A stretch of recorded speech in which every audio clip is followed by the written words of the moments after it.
Bonjour. Alors, aujourd'hui, je suis venue vous exposer un projet, un peu particulier en lien avec, heu, quelque chose de très concret qui est, la candidature de Bastia comme ville culturelle européenne pour 2028. Voilà, donc il se trouve que je suis personnellement, j'ai une formation de philosophe.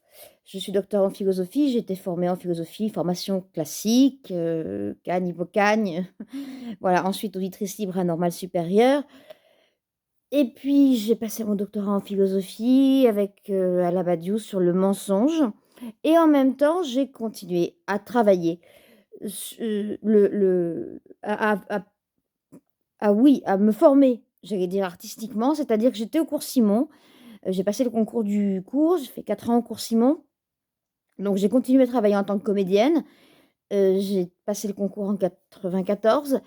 Et puis ensuite, eh bien, j'ai enseigné la philosophie, je suis partie, j'ai travaillé dans les universités, mais j'ai continué à penser, ce que je pense toujours d'ailleurs, que le lien entre, philosophie et théâtre était un lien, qui était très, très, très fort et que ce n'était pas un hasard si j'avais, continué à poursuivre les 2 formations. C'est-à-dire que j'ai une formation très classique qui m'a amenée à être docteur en philosophie, voilà, donc façon universitaire, on va dire.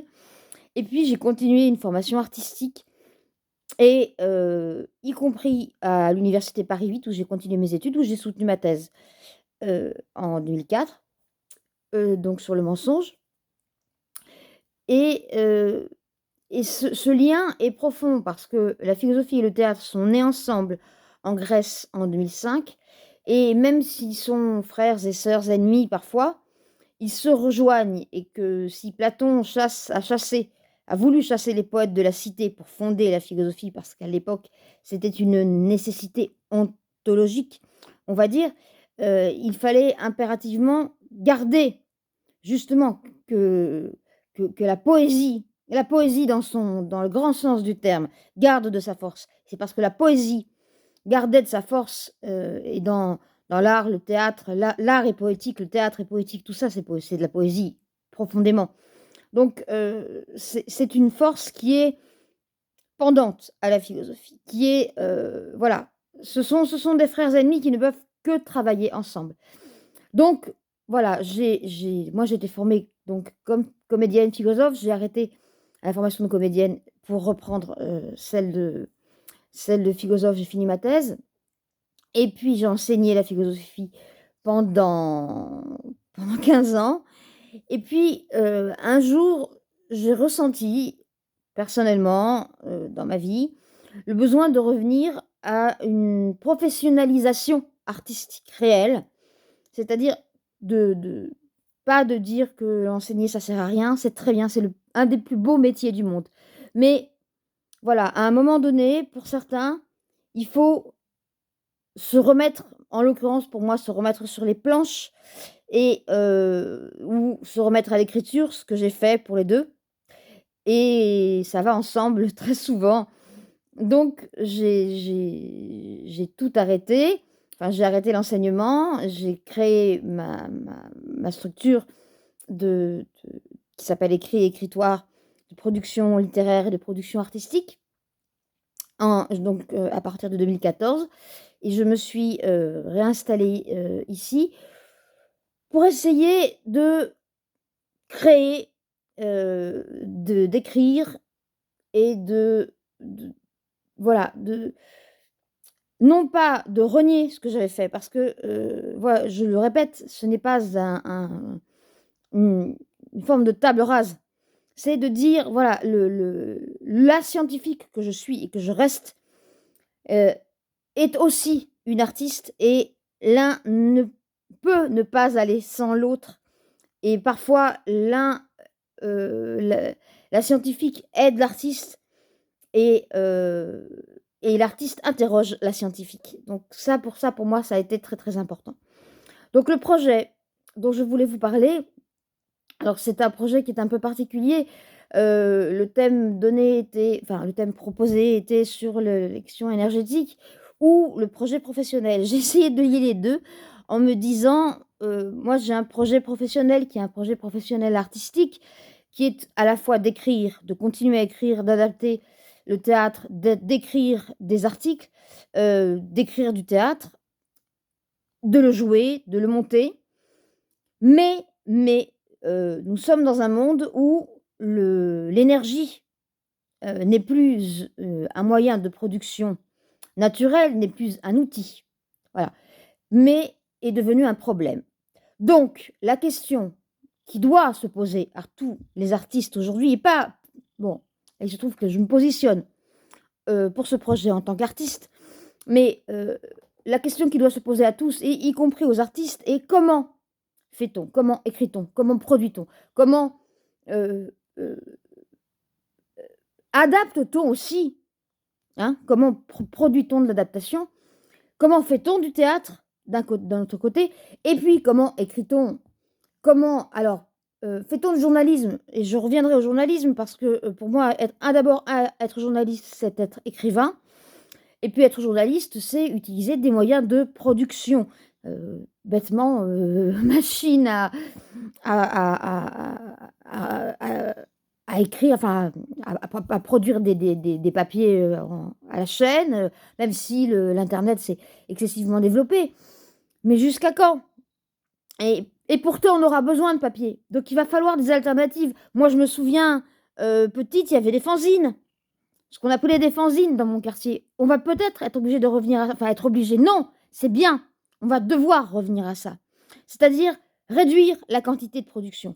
Donc dans la mesure où et je répète, la question qui se pose aussi bien à tous les producteurs qu'aux artistes particulièrement, dans la question des projets à mener à venir, c'est que l'énergie n'est plus un outil de production, c'est devenu une question problématique, c'est devenu un problème. Donc je me suis intéressée quelque peu, aux moyens alors dans le cadre du projet pour Bastia, qu'est-ce qu'on va leur proposer? Et puis en même temps, pour moi, pour le futur, donc il y a quelques idées rapidement, puisque on n'a pas beaucoup de temps, mais ce serait d'abord investir des tiers-lieux de jour, c'est-à-dire se passer de lumière, se passer de son, heu faire de l'investissement corporel, se passer au maximum de décors, se passer de transport, se passer d'une logistique qui aujourd'hui apparaît monstrueuse. Bon, alors je sais bien que c'est pas le propos, mais je le rajoute, les feux d'artifice du 31 juillet, c'est-à-dire en l'occurrence ce soir, puisque je l'enregistre ce soir, sont à mon avis une aberration totale et que cet argent devrait aller ailleurs. Les moyens de production doivent être, non pas réduits, mais re re re re pas redispatchés, c'est un d'abord c'est pas un mot français, heu, redistribués, recomposés et que les productions qui peuvent être des productions pauvres, pauvres au sens pas pauvres au sens, intellectuel ni artistique, hein, j'ai repensé au théâtre pauvre, voilà, ou à Cantor, à ce que faisait Cantor. Je veux dire, avec rien, on fait tout. On peut faire tout sans décor, on peut faire tout sans rien, on peut faire tout. Moi, je me souviens, on avait travaillé pardon de le citer, mais quand j'avais fait une masterclass avec Pierre-Henri Magnien et madame Irène Papas qui vient de décéder, on avait travaillé dans les montagnes suisses à Verbier, on n'avait pas de décor, on travaillait dans les montagnes et on avait travaillé au flambeau. Au flambeau, voilà. Donc revenir à ça. Voilà, mon projet, il est de repenser ça, revenir à ça profondément, c'est-à-dire arrêter alors, heu, d'un point de vue radical, hein, jouer on a la chance de vivre dans un pays où il fait beau 8 mois par an et ben, jouons dehors, remettons les tréteaux, rejouons dehors, sans décor, sans costume. Ah si, avec des costumes, mais des costumes de récupération, des costumes refaits, des costumes retravaillés, sans vous voyez, en refaisant un théâtre qui est un théâtre qui est fait de ce qui est là. Donc qui ne demande pas de production, qui ne demande pas de gaspillage supplémentaire. Pour l'écriture, c'est exactement la même chose. Alors l'écriture, on écrit sur des ordinateurs, bien sûr, tout le monde écrit sur des ordinateurs. Pourquoi pas revenir à l'écriture papier? Pourquoi les universitaires n'accepteraient pas, n'accepteraient plus, ils ne l'acceptent plus, mais n'accepteraient plus les documents, les thèses, les mémoires en papier, en manuscrit, sur du papier qui soit du papier recyclé, c'est-à-dire des vieux papiers. Voilà, tout ce genre de choses écrites à l'encre, parce que nous, on écrivait à l'encre et moi, je continue à écrire à l'encre sur du papier recyclé, sur des brouillons, sur des choses et je suis obligée d'écrire à l'ordinateur, d'utiliser l'ordinateur, je le fais le moins possible, mais je le fais parce que j'ai pas le choix, quand j'ai pas le choix. Mais dans un projet futur, c'est-à-dire à 20 ans, dans 20 ans, il y aura plus, enfin, on n'aura plus les moyens de production qu'on a. Donc anticipons, anticipons pour pas qu'on nous dise: «Ah oui, mais non, parce que les moyens de production, ils vont aller aux usines, les moyens de production, ils vont aller pour nourrir les gens, ils vont aller pour chauffer les gens, ils vont pas aller pour vous». Donc faut anticiper ça et c'est pareil pour le journalisme. Je parlais des fanzines, c'est très bien internet, mais pour internet, il faut des ordinateurs, il faut de l'électricité, il faut tout ça. Ben, pourquoi pas des fanzines? Pourquoi pas distribuer des tracts? Pourquoi pas distribuer des papiers? Pourquoi pas vous voyez, bon, tout ça, c'est un projet. C'est peut-être un petit peu, brouillon, ce que je suis en train de vous raconter, mais c'est un projet. C'est l'exposé d'un projet et d'un projet qui, moi, me tient à cœur parce que j'ai redécouvert pour des raisons pratiques parce que, j'ai repris le théâtre seule parce que je l'ai repris, avec les conditions sanitaires, ne pouvant pas répéter, n'étant pas dans une troupe. Bon, donc j'ai repris le théâtre seul, je l'ai repris, j'ai joué et je me suis rendu compte qu'on pouvait faire du théâtre avec rien et que c'était magnifique.